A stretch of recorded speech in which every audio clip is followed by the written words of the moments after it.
So yeah, it was interesting, uh, embarking on that project, and and it was interesting what started to develop. That, like, I would never be the same again. I would never be the same again after that point. Um, so as far as I was concerned, my career as a filmmaker had already begun. I took everything seriously. Um, I took everything seriously. I was training myself in all aspects of being an independent filmmaker. I had, my first LLC, with my production company. I taught myself all of that, and teaching myself the business of running a company, and running a production company, and then taught myself how to direct. I'm reading, actor books. I'm studying acting so that I could be an effective director. I was a English creative writing major in school, so that was continuing to develop me as a writer. And I was teaching myself cinematography, because I already kind of had prior interest in, like, I kind of had played around in photography prior to college, and so it was a time,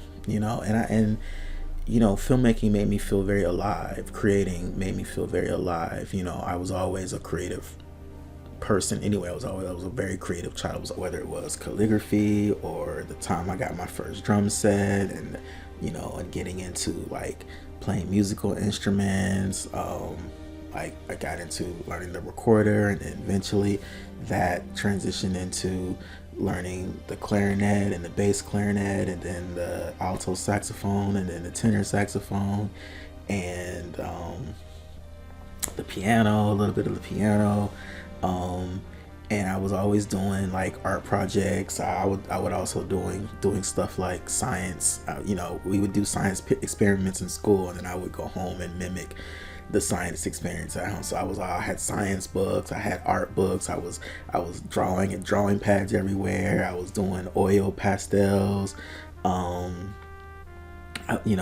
Building things. I used to build castles out of books. My dad had We had bookshelves full of books, in our house always, which was really awesome and had a big impact on me. Um, I was also a sports kid, and my parents had us in sports as well. And I did love sports like basketball and baseball, bowling. I was on a bowling team for many years as a kid. But I was a creative kid more than anything, a skinny creative kid, and but I was quiet too. I was quiet, and I was excellent in school. Um, but not a lot of experience, like, socially, you know. And I was a military kid, moved around a lot. Um, I got used to, you know, dealing with new environments and having to start over, and but I wasn't the best at starting over socially, and times where I struck out, I struck, um, where I did good socially. I could move and then move somewhere where I was doing not good socially. So I think in those times where I wasn't doing good socially, there were things that I didn't get to learn until later, in my adult, when I became an adult. So anyway, um, back to, you know, 2005 into 2006, and we're filming, and we're excited, and we're, like, loving on each other, and we're supporting each other, and we're just excited about this thing that we are, molding and shaping. And in 2006, I think that's when I submitted us to our first film festival, which was, um, a festival called the Urban Media Makers Film Festival, which is in Atlanta, Georgia. And we actually got into it.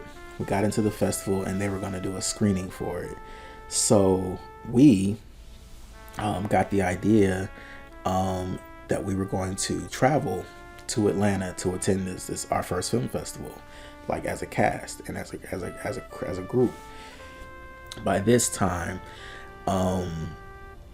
my co-director and co-producer Keisha, when she graduated in early 2006, that left. By then, Jared had been like reaching out to me. He was already acting for us in the show, right? He played a character named Darius, who was the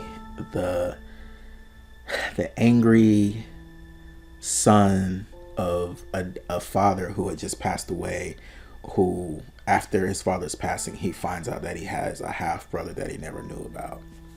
So that's the character that Jared played. So anyway, when Keisha graduated, she moved to Los Angeles, so that left me. And by that time, Jared had started kind of just like expressing interest in the behind the scenes side of what we were doing. And so before Keisha left, we had added Jared to, I extended an opportunity to him to join our producing team, even though I knew he didn't know anything about producing. But the kind of person I am, if somebody is interested and I have the ability to like nurture and mold and shape that, that's part of my nature, and I've done that hundreds of times in my career. And just in my life in general. That's one of the things that it's something that I do and that I believe in doing. So anyway, so it was me, him, and her producing for a while, and then she graduated, and that left me and him. And that's when things got interesting. So when we met, of course, in 2005, when we first started the project, I was 23 and he was 25, and he had already graduated from FAMU, whereas I was still in school at Florida State. And he was working. He had a corporate job, and he owned a couple houses, and he just kind of like seemed like just had his life together. And I found that to be like a stable thing, especially when I got to the point where I asked him if he wanted to join us as producers.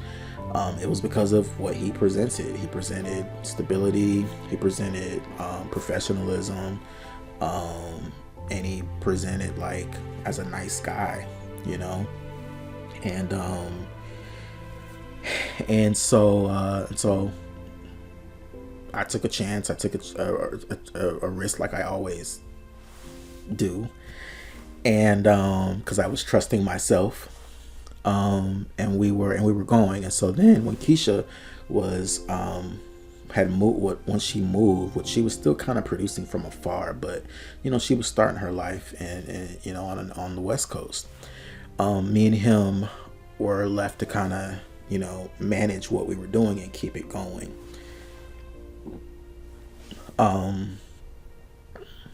So I was kind of like teaching him a lot about producing and about film production and just all the behind the scenes elements of that. And he was excited, willing. He projected a really strong like work ethic. We started becoming friends, because in order to work together like that, you have to kind of start building like trust, and then your lives are starting to like kind of like merge. You're spending time in his world, he's spending time in your world, and you guys are embarking on this because you have this dream. You have this dream, this Hollywood dream, and I didn't think anything of it at the time. I was just focused on where we were headed. And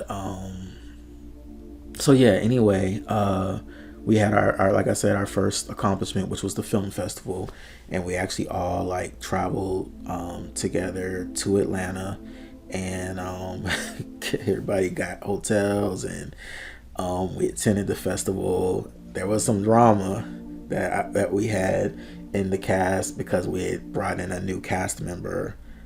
She was a white girl, but she was kind of crazy, and she brought some drama, but it didn't shake anything up. We kind of like left her and the drama in Atlanta, and then got back, and we just kept moving forward. And he and I, as the producers now, we're trying to just figure out how could we, use this series that we're working on, that we're producing, as leverage. Like, where can we take it? What can we do with it? So we were always trying to do that. So we were always researching and reading articles and studying the industry and passing articles back and forth, and I think by then he was even reading some producing books, about the industry. We were really just trying to like shore up our knowledge about what we were trying to do, and while we were doing that, I'm still writing, directing, editing, and trying to figure out what are we going to be doing with this stuff that we're filming, right? And what format are we doing this for? Like, what are we doing? Are we going to put out DVDs or what? And so it was just a busy time, but also exciting, but busy. And probably that's when I started experiencing like things like burnout and even depression at times, because I was financing this project myself, and I was a college student, and I was working full time. I was holding down a full-time job, and in school full time, and then I was doing this filmmaking thing full time, like 24/7. And so a lot of lessons were being learned with that kind of like lifestyle that I was living. I barely entertained a personal life, especially like my personal life was, so I guess I have to go into this subject. So I liked Tallahassee, generally speaking, but it's kind of like a conservative town, or at least at that time it was kind of like a conservative town, southern town. It is like considered like a small town, even though it's like the capital. And it was interesting going to school there. Definitely not where I even planned to go to school. I wanted to go to school in New York. I wanted to go to NYU or Syracuse, but my grandmother recommended Florida State because I had gone to high school in Florida, and she felt like Florida State's right up the road, and they have a film school, so that's why I chose Florida State. Tallahassee was very interesting, and in one particular way that ended up being like a prominent thing in my life and in my experience there during those years.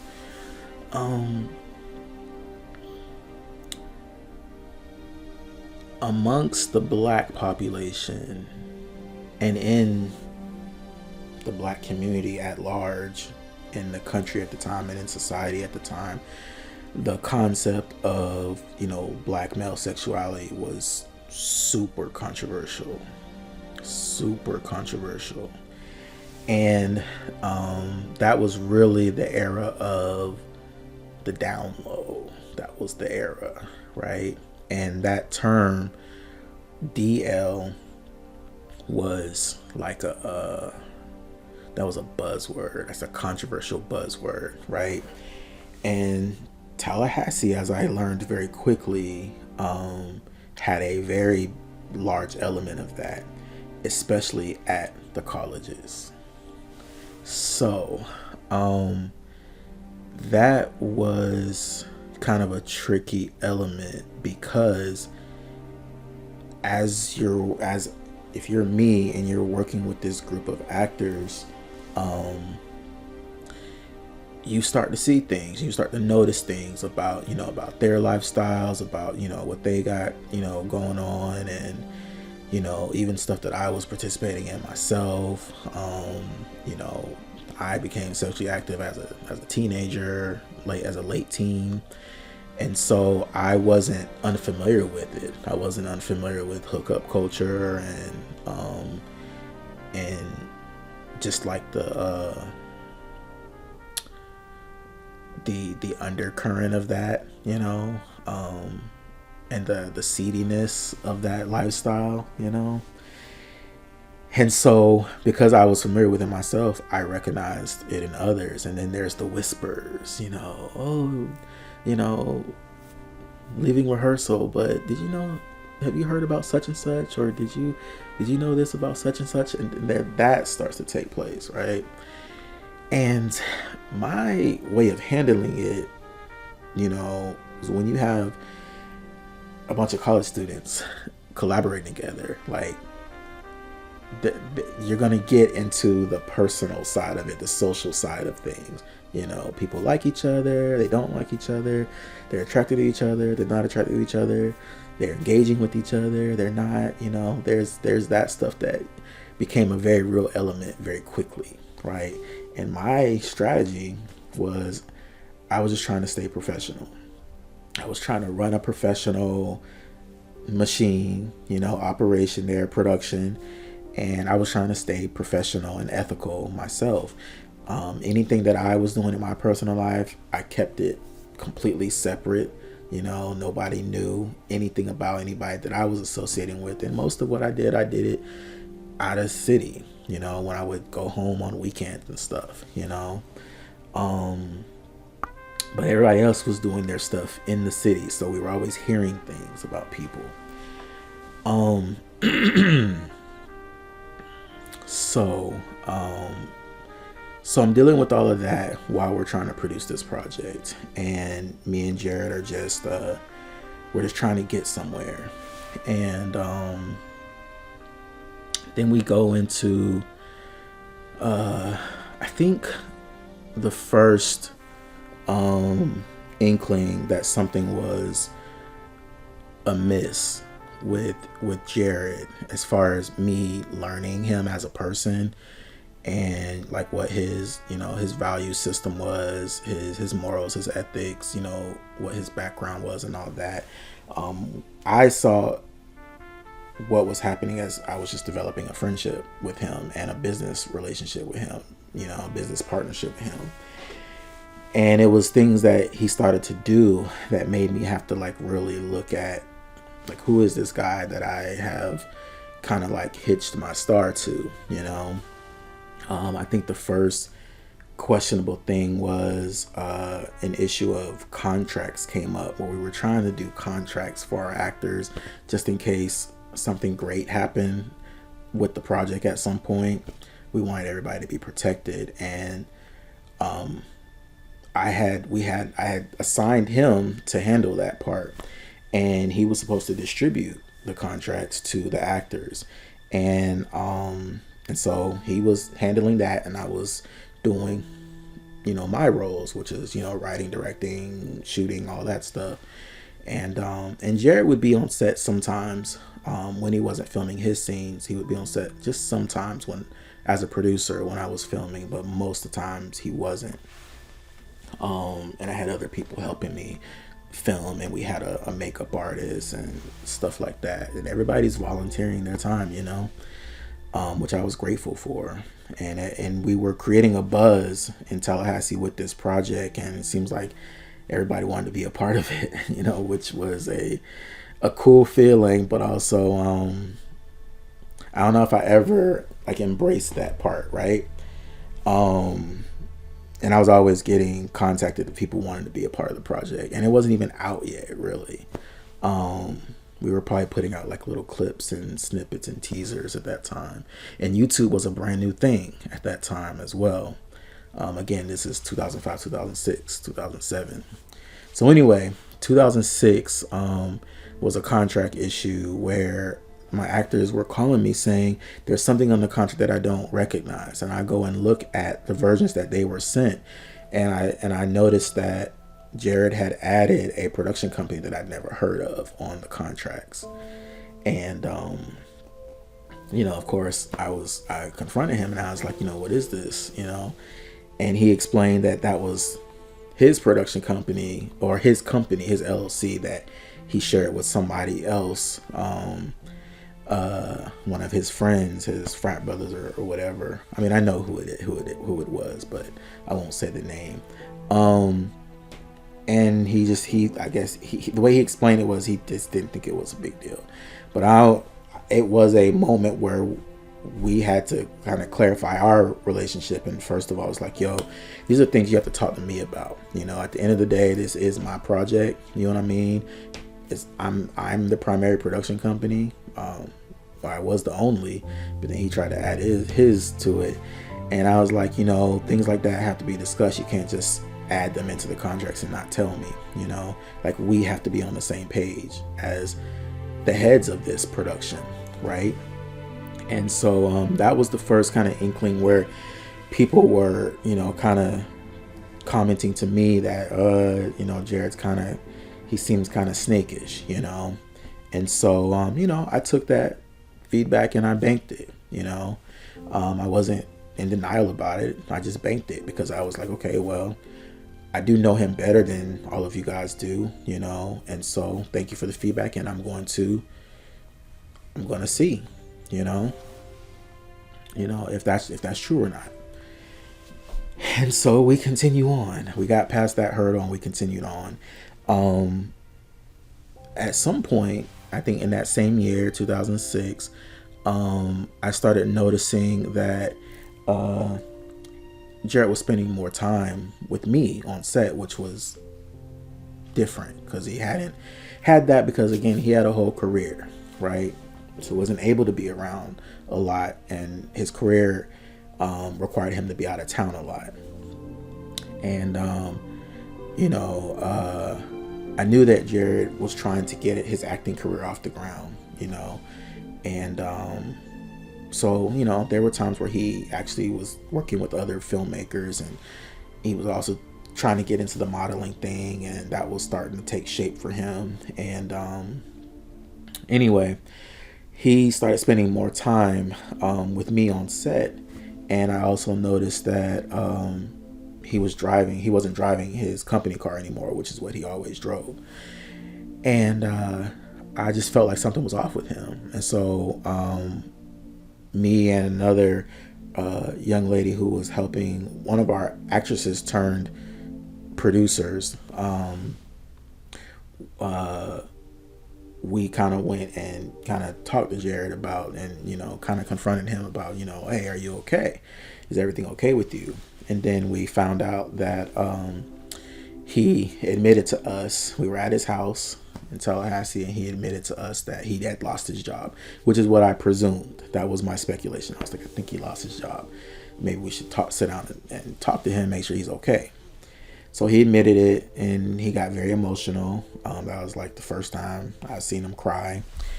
And he was asking us for support. And I was like, yeah, we're definitely going to support you. We got your back. And I think that started a period of like depression for him. And because I think it was the first time in his post-college life that he was experiencing lack of stability, right? Because he had all these, in my purview, he had all these adult things, like things that I was not there yet. He had houses, and he had he had all these adult things, and so I was worried for him, and I was ready to support him, as a friend, because by then I felt like we were friends. And And I did originally feel like he was being like a good friend to me. I did feel that way. So we continued on, and we go into 2007, and we had packaged the first part of us filming the show, My Brother's Keeper, MBK, as we affectionately called it.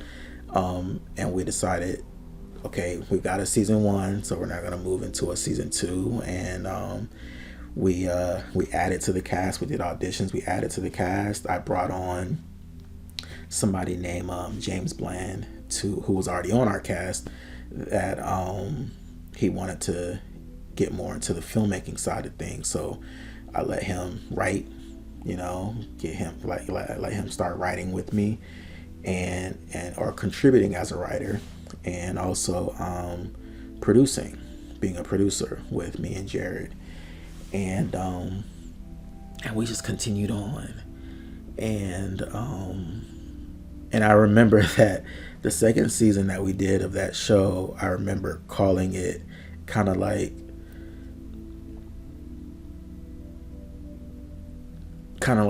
tongue-in-cheek, calling it My Brother's Keeper Season 2, Secrets, Lies, and Boundaries, because I just felt like that's what was going on in this experience with all these people. Secrets, lies, and boundaries, right? And the show, in case I didn't say this earlier, was about a group of college kids and their college relationships and the college experience, right? Black college kids. So we were like, it was like